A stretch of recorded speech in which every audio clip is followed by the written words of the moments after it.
How do you know if you need a radiant barrier inside your metal building? It's really simple. All you got to do is feel. You put your hand about a ½ inch away from that metal. If you feel heat coming off the metal, you need a radiant barrier. Now this is the foil white product. It's foil on one side and white on the other. When you install that with about a ½ inch airspace between the foil and the metal, now you can't feel any of that radiant heat coming off the metal skin. Now let's take a look at the thermal imaging camera and I'll show you exactly the difference. All right, now you can see from the thermal imaging camera, it's about 125 or 130 on the metal, and it's about 95 to 100 with the foil white. So that's a huge difference. Once again, probably 120, 125 on the metal side, and under 100 degrees on the foil white side. Now watch this, I can put my hand on here, and it's hot, but my hand is actually cooler than the metal, and it's going to cool it off here in just a second. You'll see a handprint because that heat now is actually being absorbed into my hand. Heat always goes from hot to cold, and even though my hand is 100 degrees or 98 degrees, being 125, 130 degrees, that heat comes off, and now you've got a handprint where my relatively cool hand was.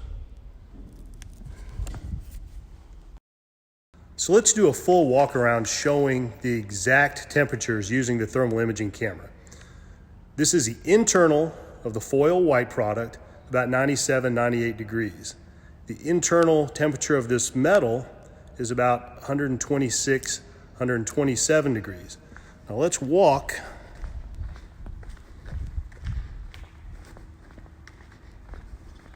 to the exterior, and the sun is facing this wall. You can see the exterior surface without the radiant barrier behind it is about 130 degrees, 131.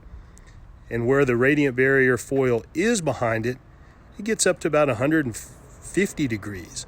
So that heat is actually being reflected back to the outside, or the metal is getting hotter. This metal is actually cooler because that heat is both radiating inward and outward, causing it to cool off. Whereas this area, basically all the heat is being reflected back. And so that metal will go up a little bit, but the internal temperature will be cooler because less heat is getting into the building. So if you instantly want to cool off your metal building, take a look at the foil product or the foil white product at BlueTexInsulation.com. Now these are the products without the foam insulation. The foam insulation is more for colder climates where you're trying to control moisture or condensation. But all you have to do is get the foil up between you and that hot metal. It's a cumulative effect. You don't have to cover every square inch, but the more coverage, the better. Any other questions? Give us a call or visit the website, BlueTexInsulation.com.